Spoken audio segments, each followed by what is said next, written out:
Bonjour à tous, je suis à Valmont aujourd'hui, à proximité de son vivier et de la rivière du même nom. Un lieu fort sympathique avec plein d'opportunités d'image, mais malheureusement aujourd'hui la lumière, encore une fois, est totalement absente. Alors je vous propose une vidéo un petit peu différente puisque celle-ci va être découpée en deux parties. Pour cette première partie, je vais partir à la recherche de quelques compositions dans les conditions de lumière d'aujourd'hui. Et lorsque les conditions seront meilleures, avec un petit peu plus de lumière, je reviendrai ici et je referai des compositions similaires, les mêmes photos, avec des conditions de lumière, cette fois-ci plutôt plus satisfaisantes, on va dire. Et comme ça nous permettra de comparer les photos avec lumière et sans lumière. Allez, c'est parti!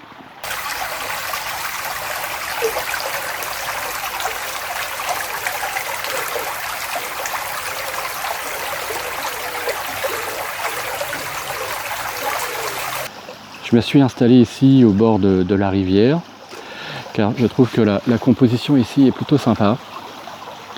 Je vous montre ça de suite. Voilà. Donc ce que j'aime bien dans cette scène, c'est la petite courbe ici que fait la rive du bord de la rivière et ça repart après dans l'autre sens. Donc on a une jolie forme en S ici et qui va nous emmener au loin à l'entrée du vivier. Sur la partie gauche, on a cette petite plante ici, ces deux troncs de... je ne sais pas, je ne vois pas ce que c'est.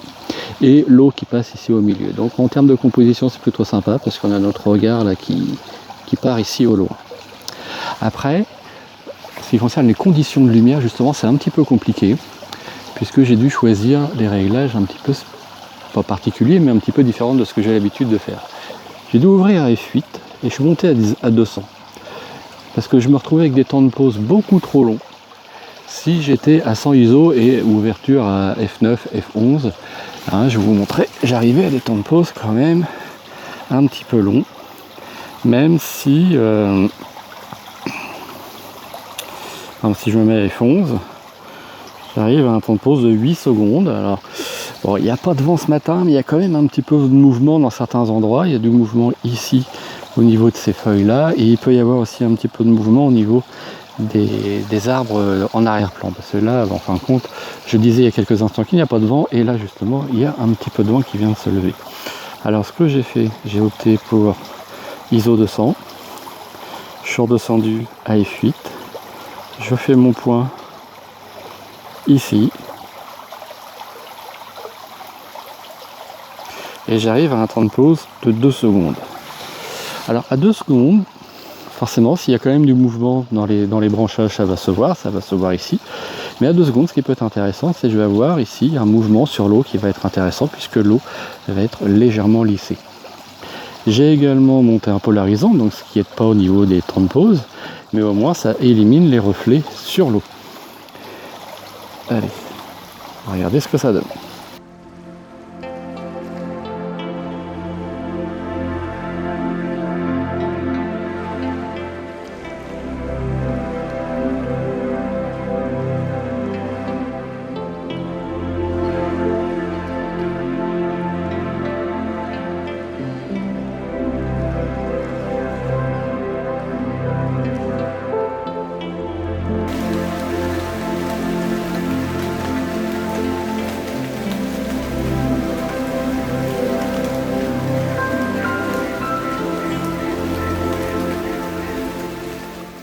Alors, je me suis posé ici, entre deux averses, parce que ça y est, la pluie est arrivée. Ce que j'aime bien dans cette scène, ce sont les branches, ici, qui viennent se refléter dans l'eau. Là, en plus, ce qui est sympa, c'est la transparence au niveau des branches. Alors, on voit que la lumière passe à travers et donne une jolie couleur qui se reflète sur l'eau. Je vous fais voir, j'ai déjà fait la photo. Je vais vous montrer ça. Parce que la difficulté dans cette image, il y a plusieurs choses qui compliquent la scène. Déjà, c'est que sur cette image, que j'ai prise à f8, hein, histoire d'avoir un arrière-plan pas spécialement net, c'est pas ça qui m'intéressait, mais je suis à 1,6 secondes de pause. Alors même s'il y a peu de vent ce matin, le moindre mouvement dans les branches va forcément les rendre flous. Je suis toujours... J'ai quand même tenté la photo à ISO 100. Et là, celle que j'ai faite, si on regarde un peu plus près, j'ai réussi à prendre un moment, une petite accalmie, où mon feuillage est net. Et voilà ce que j'aime bien dans cette image, c'est le reflet là, ici. Petite chose qui me gêne, c'est la présence de ces plantes au premier plan, mais là je peux pas trop faire autrement. Si je remonte trop mon cadrage, je perds mon reflet. Donc tant pis, j'ai ces plantes, ces feuilles là au premier plan, qui vont probablement être un petit peu floues. Oula, ça se remet à pleuvoir là. Ouais, qui sont hors champ. Mais je pense que vraiment le reflet ici peut être sympa. Allez, on verra ce que ça donne.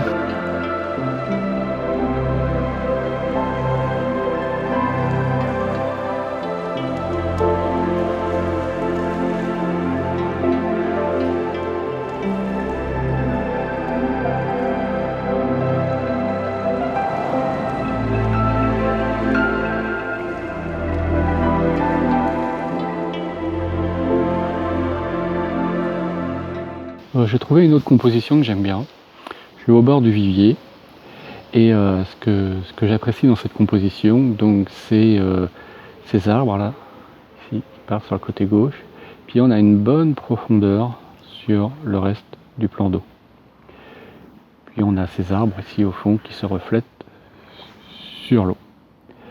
La difficulté de cette scène, c'est que j'ai un plan ici qui est assez sombre, avec un arrière-plan ici très clair.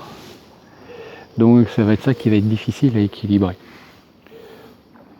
Pour résoudre ce problème-là, alors j'ai déjà fait plusieurs tentatives de photos en jouant un petit peu sur la profondeur, sur l'ouverture, sur la sensibilité, sur le ISO. Je suis à 400 ISO là sur la dernière photo que j'ai faite, donc j'obtiens cette photo-là et j'ai quand même malgré tout quelque chose qui reste assez équilibré au niveau de l'histogramme, mais j'ai quand même peur de perdre un petit peu d'informations ici. Alors ce que je vais faire, c'est que je vais faire un bracketing. C'est-à-dire je vais prendre une première exposition pour exposer correctement mon premier plan et une autre exposition où je vais avoir l'arrière-plan qui va être un petit peu moins lumineux. Et après je combinerai l'ensemble dans Lightroom sous forme d'un fichier, je pense que j'opterai pour la méthode du HDR. Alors souvent quand on parle HDR, on imagine les images qu'on voyait il y a quelques années avec des effets absolument pas naturels. Non, c'est pas du tout mon objectif ici. Mon objectif ici, c'est d'utiliser un maximum de la plage dynamique procurée par le HDR qui va me permettre de retravailler beaucoup plus précisément les hautes et les basses lumières. Alors, dans un premier temps, je vais travailler... Alors dans ce cas, je vais travailler mon exposition. Dans ce cas-là, je vais essayer de repasser à ISO 100 et je vais faire une première exposition comme ceci. Alors je suis à 2,5 secondes au niveau de la vitesse. Bon, on va le tenter quand même. Je regarde mon histogramme. Donc là je vais faire une première exposition. C'est plutôt pour le premier plan. Donc si je regarde mon histogramme, encore une fois, on voit bien que j'ai rien bouché. Ce que je vais faire, c'est juste le décaler un petit peu vers la droite, histoire d'être bien sûr de déboucher cette zone-là. Et je fais une première photo. Ah oui, mais j'ai 4 secondes de pause. Alors là, maintenant, à voir, il va peut-être falloir que je repasse sur des temps de pause quand même un petit peu plus lents. On va vérifier ça. Alors bon, mon arrière-plan, de toute façon, pas trop d'importance.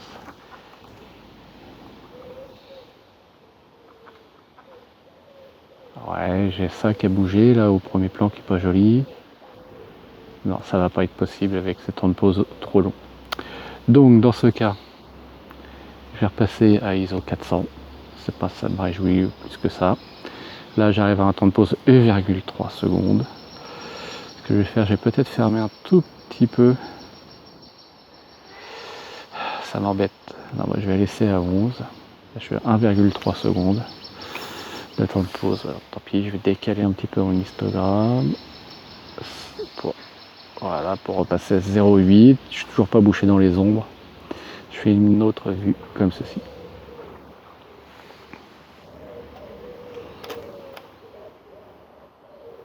Ok. Et maintenant, ce que je vais faire, c'est je vais corriger mon exposition de façon, voilà, j'affiche encore mon histogramme, voilà, à faire en sorte que l'arrière-plan ici soit beaucoup moins clair. Et je fais une autre vue. Ok. Eh bien, il ne me reste plus qu'à combiner l'ensemble dans Lightroom en espérant que le résultat soit à la hauteur de mes attentes. Allez, à suivre!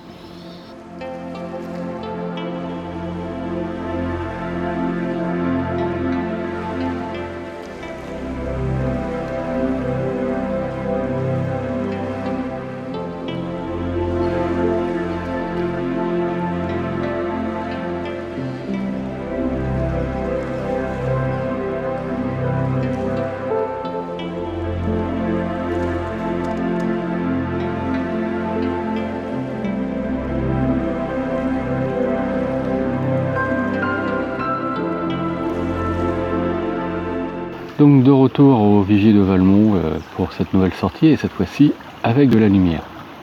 Je me suis, pour cette première photo, réinstallé à peu près au même endroit que celle que vous avez déjà vue, au bord de ce petit pont et de la rivière, pour aller capter donc cette scène.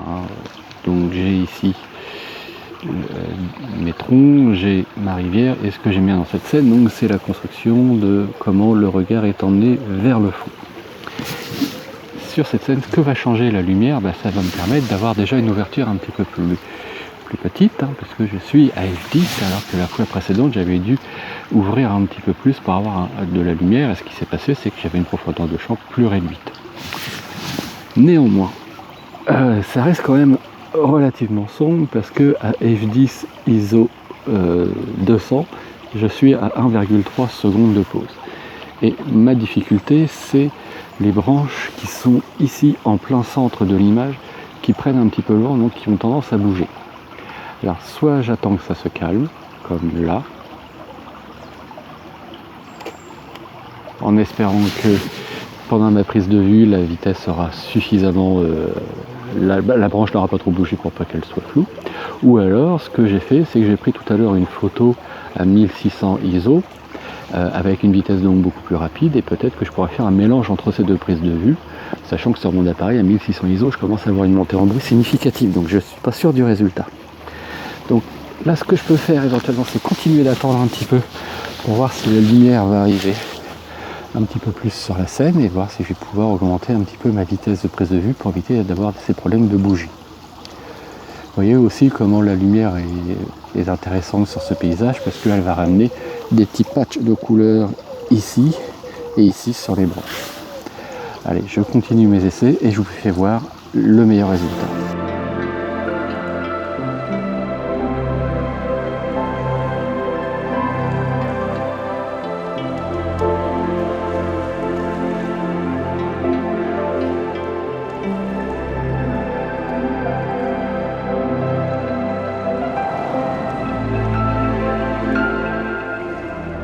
Le fait qu'il y ait aujourd'hui de la lumière, ça donne aussi d'autres idées d'image. Et là, je me suis arrêté sur cette scène, parce que ce que j'aime bien déjà, c'est la lumière qui éclaire le sous-bois, et le chemin qui part ici et qui guide vraiment l'œil à travers l'image. Alors j'ai déjà fait quelques photos pour essayer de profiter au maximum de la lumière, et là j'ai été encore confronté à quelques petites difficultés techniques, puisque cette scène a déjà un très fort contraste en ce qui concerne l'éclairage. Il y a des zones qui sont très sombres et des zones très claires. Alors qu'est-ce que j'ai fait? Je vous montre ça de suite. Alors, je vais faire pivoter celle-ci. Alors là, c'est sur cette photo.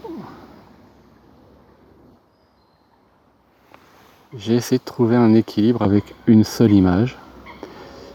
de ne pas avoir les ondes trop bouchées et d'avoir juste un tout petit peu de zone légèrement surex sur le haut. Et je verrai au développement si je peux récupérer ça. Un petit point sur la composition. Donc on a le chemin qui part ici, donc il nous emmène au loin dans le sous-bois et qui est encadré par ces différents troncs. J'essaie de faire en sorte de me placer de façon à ce que chacun des troncs se détache les uns des autres. Sur l'image précédente, là j'ai tenté autre chose. Ici, vous voyez, j'ai volontairement surexposé cette partie-là pour éviter d'aller cramer les hautes lumières. Et puis j'ai fait une autre photo précédemment. Là j'ai fait une exposition un petit peu plus standard où on voit bien que les hautes lumières sont un petit peu cramées. Donc je me dis qu'en combinant les deux, je devrais pouvoir avoir mes tons sombres correctement exposés et récupérer mes hautes lumières. Eh bien je vous propose de voir ça tout de suite.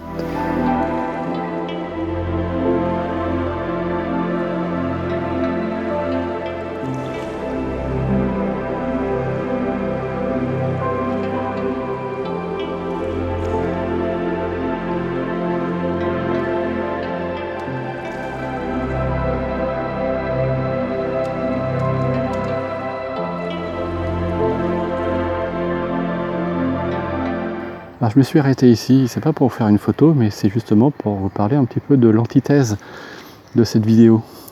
Lors de ma première sortie, je me suis arrêté sur cette scène pour faire une photo, car j'aimais bien la façon dont les feuilles étaient éclairées par le ciel gris, qui projetait une lueur très diffuse et qui était assez intéressante sur ces feuilles, donnait une belle lumière. Et là aujourd'hui, on a beau avoir une belle lumière, et là la même scène, qui est ici, là, ces feuilles là, qui se reflètent sur l'eau, ces branches qui se reflètent sur l'eau, est beaucoup moins intéressante qu'elle n'était l'autre jour. Donc, l'autre message peut-être qu'il y aurait à retirer de cette vidéo, c'est sûr que la lumière, quand elle est présente, elle aide beaucoup à faire de belles images, mais dans certains cas, l'absence de lumière, ou au moins une lumière très diffuse apportée par un ciel gris, apporte aussi une ambiance qui peut s'avérer sympathique sur d'autres scènes. Alors je suis de retour sur cette scène, qui est plutôt intéressante, après qui pose un certain nombre de difficultés. Mais avant d'aller dans les problèmes techniques, je vous parlais un petit peu de la composition. Donc on a ces troncs penchés sur le côté gauche de l'image, donc on a cette partie quand même relativement sombre. Et on a donc cette scène là qui se prolonge jusqu'au fond de l'étang, avec un beau contraste, une jolie lumière. Justement, c'est ce contraste qui va nous poser des problèmes en termes de réglage pour la photo. Pour l'instant, j'ai fait le choix d'être à f11, ISO 200. Et là, j'ai choisi une exposition, on va dire, j'ai essayé d'équilibrer au mieux. J'ai quand même un bon pic dans les ondes, mais normalement je ne suis pas bouché.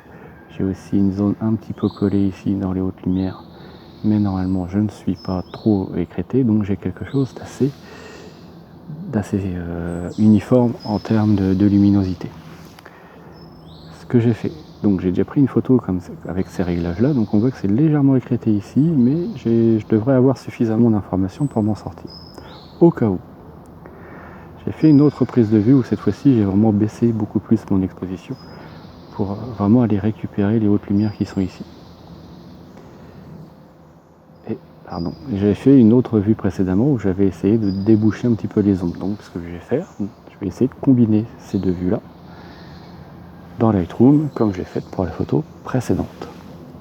Et puis je vais quand même jeter un petit coup d'œil sur cette photo-là, voir si malgré tout j'arrive pas à en faire quelque chose avec une seule prise de vue. Eh bien je vous propose de voir le résultat.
c'est la fin de cette sortie au Vivier de Valmont, un lieu que je vous recommande aussi bien pour la balade que pour la photo.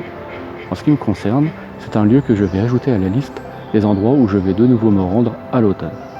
J'espère que cette vidéo et les photos qui l'accompagnent vous ont plu. Si c'est le cas, n'hésitez pas à mettre un j'aime et n'hésitez pas non plus à poster un commentaire. Je me ferai un plaisir d'y répondre. En attendant de vous retrouver pour une nouvelle vidéo, je vous souhaite une très bonne semaine. A bientôt. Salut!